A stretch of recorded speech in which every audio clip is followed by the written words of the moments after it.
வணக்கம் ஆஸ்பிரன்ஸ். நான் ரசியா, சுல்தானா இல்துமிஷின் மகள். டெல்லி சுல்தானின் முதல் மற்றும் கடைசி பெண் ஆட்சியாளர் நான் தான். எனது தந்தை இல்துமிஷ் என்னை வாரிசாக நியமித்தார். ஆனால் எனது சகோதரர் ருக்னுதீன் ஃபிரோஸ் துரோகம் செய்து அரியணை ஏறினார். ஆனால் அவர் ஒரு பயனற்ற ஆட்சியாளர், அதனால் நான் அரியணை ஏறினேன். பிறகு துருக்கிய இனத்தை சாராத பிரபுக்களுக்கு ஆதரவாக இருந்ததால் துருக்கிய பிரபுக்களின் வெறுப்பை சம்பாதித்தேன். நான் அபிசீனியனின் அடிமை ஜலாலுத்தின் யாகுத்தை அமீர் யகுர் அல்லது மிக உயர்ந்த பதவியான குதிரைப்படை தலைவன் ஆக்கினேன். இது துருக்கிய பிரபுக்களை கோபப்படுத்தியது. மேலும் துருக்கிய பிரபுக்களின் தூண்டுதலால் பதிண்டாவின் ஆளுநரான அல்துனியா கிளர்ச்சி செய்தார். அவரையே திருமணம் செய்து கொண்டேன்.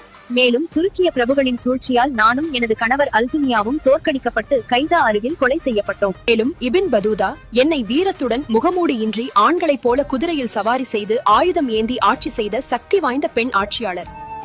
ஆனாலும் ரசியா 3.5 ஆண்டுகள் மட்டுமே ஆட்சி செய்தார் என்று புகழ்ந்தார்.